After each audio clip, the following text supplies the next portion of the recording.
Day 14. I think it is important to provide context, so future generations may recognize the urgency of my endeavor. In 1916, I enlisted into His Majesty's 5th Infantry Division, and in the bloody trenches of Europe, I witnessed proof of humanity's barbarism and the absence of God. Wounded in battle and wallowing in septic mud, the fever fell upon me, and with it came the visions. In my nightmares, I saw a great iron worm, with jaws like that of a dragon, devouring the fields of Europe. It had no teeth, but masses of grinding gears that tore flesh and stone to pulp.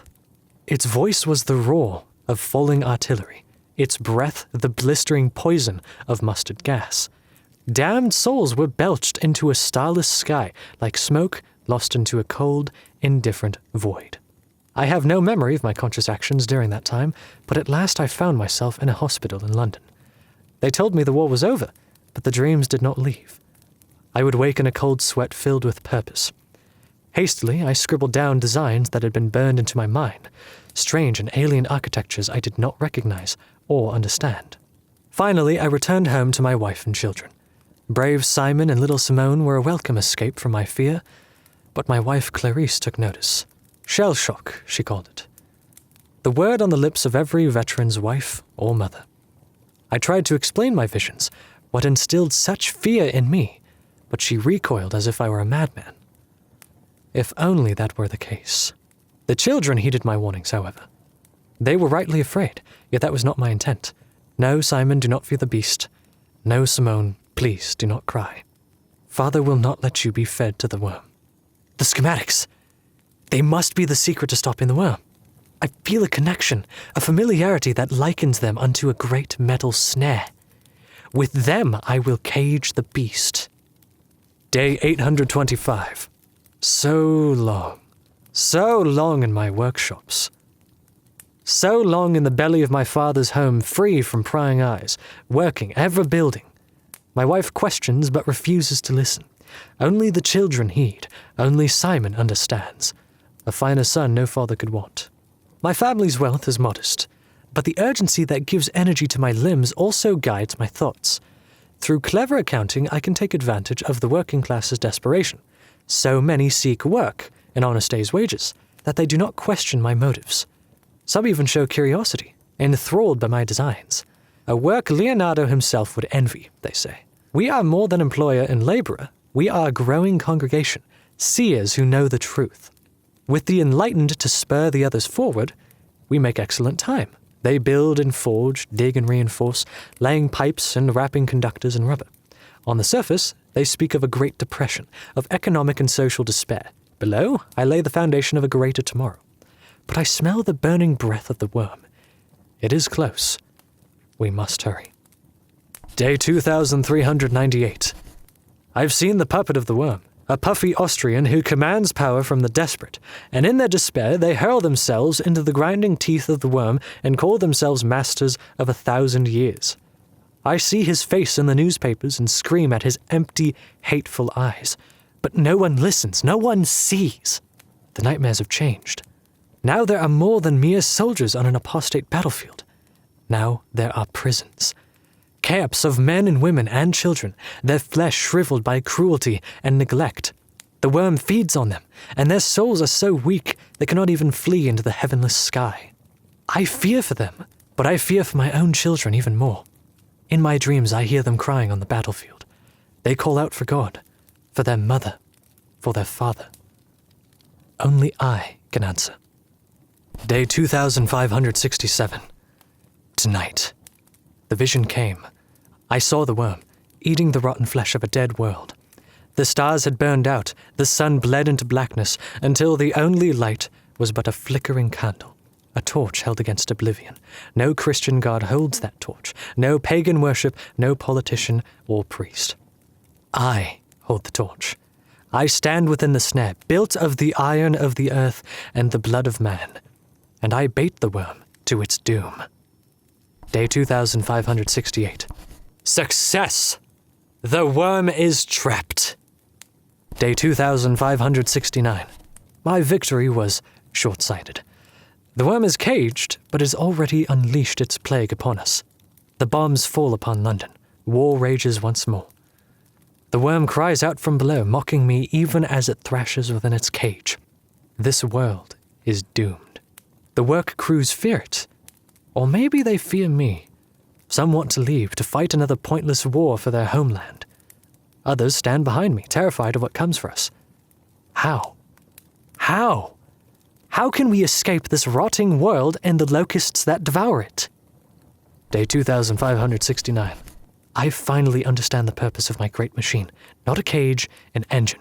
A device that dwarfs all measure of man's science, Satan's magic, and God's miracles. A machine that will deliver us from oblivion. All it needed was a heart, a burning furnace to power it. How ironic that the worm that promised my doom is now the engine that will drive our salvation. The laborers who heeded my warnings have banded with me. Like a cult to its Messiah, they gathered at my feet, and as a dutiful shepherd, I will guide them to paradise. Some resisted. I do not hate them. I do not hate the people of this ruined world. I pity them. It was all I could do to instruct my followers that a merciful death is preferable to the alternative. Those who would not come with us were better off sent away by their kin than by some heartless enemy on the battlefield. I go to throw the switch of my great machine and free ourselves from the madness of the grave. Day 2570. Scratch that. Day 1. In one brilliant flash, my engine and the manor above have been delivered from the war-torn earth to a new world. This place is like our own, but different in many ways. A grey mist swirls around the manor, free of the stink of gunpowder and urban decay. The manor sits on a field of grey soil devoid of vegetation. I hear no buzzing of insects. I see no sun or moon, just a dull, sourceless light. A dismal arrival, perhaps, but a welcome one. I broke wine with my brothers and sisters. Today, we are saved. The engine has gone quiet now. The worm must have been consumed by its own fire. Some merciful part of my soul, so flushed with victory and new hope, prays the worm is at peace. Day 2. Where on earth there would be day and night, here the light never changes. The grey mist lingers, muting all sound. My followers look to me for answers. They say I am the voice of the engine. Surely I must know what to do. I push for patience and make promises. I already begin to doubt myself. To satisfy their curiosity, I ask 3 of my bravest to venture out in search of anything. I try to reassure my family, but Clarice looks at me with only fear and hate. She has walled herself up in the bedrooms with Simone. Simon stays with me, though. He wishes to go out to see this new world. I refuse him. I will not threaten his life for the sake of knowledge. Even as I write these words, I am startled by what I see. This world was to be our safe haven, was it not? Day 3. The men I sent into the mist have returned, thanks to the lengths of string I provided them. No vegetation, no animals, no sun or stars, no civilization. This world is empty and grey. Not hell, like the world we left behind. A limbo. Does that make it better? Day 4. The dreams no longer come. Where before I could scarcely close my eyes without envisioning arcane machinery and prophecies of doom, now my mind is empty, and the silence mocks me. The food stores are being rationed. I do everything I can to convince the followers that utopia will come, that this is just a transition, but empty stomachs speak with more conviction than a prophet without a prophecy. A nurse named Eudora seems to have taken it upon herself to stir the hearts of the following, but her sermons cut short as I approach, and she regards me with stony silence until I withdraw. Day 5. My wife refuses to leave the bedrooms. She does not speak to me, ignores the food I leave for her. I call for Simone, but they do not come out. How have I come to hate my wife? Her spite will not save us. 2 of the younger followers attempted to steal food from the kitchens. They talk of dwindling food stores, of mistrust, of strange noises coming from below, though my great engine no longer turns. If we imprisoned them, the others would have protested. Instead, I go to the others and tell them that the young ones have run out into the fog. Intend to find answers. Not everyone believes me, including Eudora. Instead, they go back to plotting in quiet. I worry for my flock. Day 6. Now everyone speaks of sounds from below, of rattling pipes and grinding gears, though I assure them that the machine has been shut off. To assuage their fears, I sent Danvers and Bertleby to investigate. We should hear back from them sometime later tonight. Or morning. No one questioned the fresh meat prepared for dinner. Day 7. My wife is dead. I grew furious at her petulance, and pried open the doors with a pickaxe. She had arranged Simone for bed, and then... Damn you, Clarice, you rotten whore. I wanted to save my children. Danvers and Bertleby have not come up. The grinding noises come every hour now, louder and louder. The house shakes around us. I fear the worm may not be dead as I had hoped. Day 8. Darkness has finally fallen, and with it came a terror I have never known, even in the trenches. Cold seeps in through the windows. Strange shadows move in the fog, and I hear what sound like footsteps on the rooftop. The house groans and shakes. The worm struggles. The courage of my followers frays. They want to go home. They want to be free of this horror and this damnable grey purgatory. Day 9. They have taken Simon. Eudora rallied the followers. She declared that the worm spoke to her in her dreams, and that she is the voice now. The worm demands sacrifice, she said. The son of the man who trapped it. I fought them. I fought. I would not let them take my boy, the only thing I have left. But they were many, and they had gorged on the flesh of their fellows. I was but one broken man. I am no savior, no torch in the darkness, just a puppet to my own madness. I feel that every action I've taken, every vision and design I feverishly scrolled from half-remembered nightmares was forced upon me by a cruel intellect that wished to test the limits of my sanity. They've taken Simon below. They will feed him to the worm. Let this be my prayer to the starless night, to a god that may not even exist. I will not let him be fed to the worm. I will hale myself into its teeth, that my bones might clog its innards before I let them take my son. I'm so sorry, Clarice. Day 10. God, the noise, it's almost deafening. Wheels turn and pistons hiss, and from the deepest reaches I hear a low, mournful bellow. I've brought my journal to give my mind something to focus on as I traverse the machine. Looking upon it with my sane eyes, I realize this maze is no work of logic. The tunnels bend and twist without reason, stairwells lead to solid walls, and doors open to gaping chasms.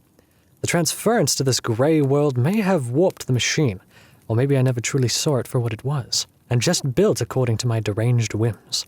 I have heard and seen nothing of Simon or his captors. Doubtless their steps are guided by the same madness that has abandoned me, guiding them with fluid ease towards the worm's waiting jaws. I hasten my step, but I seem to be running in blind circles. If nothing else, at least I have a sturdy lantern and plenty of oil from the work crews that toiled down here. Day 11. Day and night are meaningless in this limbo, but down here there's even less to measure the passage of time. My journey has taken me deeper into some kind of processing factory. These automated devices gather grey sand from the bare rock, heat it into a sickly-looking glass, and fill the created vials with foul-smelling chemicals I cannot identify. Against my better judgment, I crept close to inspect a completed vial, and to my horror, a fully formed set of teeth began to take form. Another jar held an eyeball like nothing found in man or nature. What is the purpose of this factory? What does it build, and for whom? Is this the result of my design, or some mechanical cancer spread by the worm to twist the machine's function? My quarry seems to be in dispute now. I hear them arguing through the ventilation ducts and empty pipes. Eudora has taken my son deeper, leaving the others behind to harass my progress, or simply abandoning to the whims of the worm. I have my pickaxe and my training, but I must move with stealth. I've not eaten in nearly 2 days. Still, Eudora's men still carry strips of meat. I also saw something odd near the lathe room I have hidden myself with. A painting of exquisite taste. It is the work of a master, but I cannot recall when I purchased it or what possessed me to leave it down here. The image shares a remarkable likeness to Clarice, smiling as though in happier times. It casts my thoughts to decades past when I was a different man, a smaller man, yet infinitely happier. Can knowledge so damn a soul? In a universe of such cosmic evils that I have witnessed, is ignorance truly the only bliss one can enjoy? Day 12. My dreams returned, not of prophecy, but memory. I am with Simon in the London Museum. He pulls me along, eager to see art and history, the beauty of all created by man and God. But I cannot see the beauty. I see only bloody mud and blackened skies, the ugliness of man and a callous god. Simon walks on with me while I sink into a bench. The day fades away tonight, and I sit in an empty museum of man's atrocities, the last living thing on a cold earth, overwhelmed by the weight of it all. I wait for death or oblivion to take me, whichever could stomach so pitiful a morsel, but instead I feel the presence of another. I feel no light from this being, no warmth, yet I sensed that this was as close to God as any being could be. It looks like a man, but there's a weight to him, as though something greater and stranger was squeezed into his skin. The child wants and doesn't know why. The gentleman speaks to me. The child grasps and doesn't know the danger. They burn their fingers and know they are not ready. Someday they will be. Someday they will give voice to the soul and sing with the essence of the universe. What gods they will be then. What galaxies they will weave with dreams and care. But now they are children. And children are selfish. They know only what they want. And then I awoke back inside this machine on a gray planet. So far from the world of my memories, it burdens my bones just to think of the inevitability. But I forced myself to stand just the same. Simon cried out to me. I heard him from far below. I called back to him, but I heard no reply. Eudora's zealots hound me relentlessly, and I fear some horrible change has come over them in casting their lot with the worm. They speak with slurred reptilian voices, or gargle as though choking. Some have even turned on their fellows. As I crept about the darkness, I saw one such rebellion. A man I had tried to lead to paradise fell upon his companion in an argument over faith, and I felt the heat of his lifeblood splash across my astonished face. The teeth! Gnashing and ripping, so big and sharp, like fangs of a wolf, yet also serrated as the blade of a saw. Animal and flesh, yet also machine. My surroundings have been affected by the same mutation. Rooms I do not recognize bleed into one another like spilled paint. An office with plush green chairs merges with a warehouse filled with crates that rattle and bang with some unknown stinking occupant. Ladders descend into pools of vicious liquid that have flooded what appears to be a school. Statues of marble and reliefs of brass decorate the ceilings and form the very walls. Rattling belts spew ammunition into neglected piles. Shells the size of my head clatter to the floor in automated factories, producing the tools of death. I could not have made this. I could not have wanted such devices, and yet here they stand. And always the shrieking, the tapping of heating and cooling metals, the groan of pressurized hydraulics. I cannot remember what silence sounded like. Day 13 or 14. Eudora's followers no longer heed reason. The demented growl and spit and scavenge for food, their ramblings the stuff of bedlam. Others have become something else. Feral, like the lycanthropes of myth. They crawl on all fours, their eyes adjusted to the gloom and shining red, twin pinpoints of demon light. I can startle them with my lantern, but they always return, trying to surround me from all sides. Hunters they are, and fast as wolves, but their howls the shriek of tearing metal. Eudora's voice taunts me now. It echoes up through the network of plumbing, from every open ventilation shaft. She announces her glorious ascendance, of her devotion to the worm, and I hear true lunacy in her desperate laughter. It ripples through the whole machine, as if she herself is a part of it. I have found respite in a room filled with hospital beds and windows that look out into an abyss. It reminds me of the hospital I awoke from the war within. But I must pry my eyes away from that dark, for my mind cannot tell if I look into lightness cavern or starless void. Day 15? I have found Eudora. Pursued by her followers, made monsters, I came upon a great cathedral made from organ pipes, marble, and the very flesh and bones of Eudora herself. Now I see how she could speak to me through the pipes, for her body had been torn asunder and stitched upon it. Her organs are pulled straight and taut, though the tangled plumbing, her skin stretched and inflated with gases, her blood sizzling and streaming from the hydraulics. Only her head remains whole, wide-eyed and cackling, seating on the pulpit of this temple to dementia. The monsters refused to set foot into this hallowed ground, so I alone approached to speak with her. I demanded my son's return, but she spat her own broken teeth at me and said he had been taken by the worm.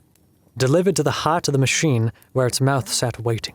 Furious, I fell upon her with a vengeance, tearing what remained of her body from the brass organs around her. She died screaming, and at last was quiet. But then a great bellow erupted from the machine, and a new voice spoke to me through the mangled organ. I am what you have made me. I am then, and I am now. I am choice, and I am tyranny. I am evil, and I am flesh. I am beauty, and I am chaos. I am the worm. Stricken, I fell to the blood-stained floor and wept. I cowered, screaming, not because of the words it spoke, but that they were spoken with my voice. At last I beheld the truth I had tried to bury so deep. The worm, the machine, the madness that guided my hands. It was me. I am the worm. I do not know what compelled me to stand. I did not feel hope. I didn't feel despair. Like an automaton, I could only move forward to face revelation. Day. When I came upon the core of my great machine, I found my son. The machine was not a weapon to trap the worm. It was not an ark to carry us to salvation. I had sought to exile myself from a monstrous existence, and in my cowardice and fear, I became a monster. I became the worm. I built a shell to hide within, an engine to spirit me away from the pain, the despair that had claimed my sanity, to abandon creation and God's cold distance. But it would not run without a catalyst. Simon, so full of hope and faith, so full of love and dreams, how I envied your strength, how I envied your ignorance. I yearned to wrap myself up in that goodness and hide from the world. I threw the switch of my great machine, and it drank the heart's blood from your lifeless body, pumping it into every pipe and piston.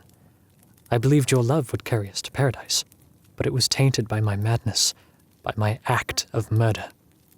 I dreamed of peace, and it brought me to unchanging limbo. I demanded paradise, but I deserve only perdition.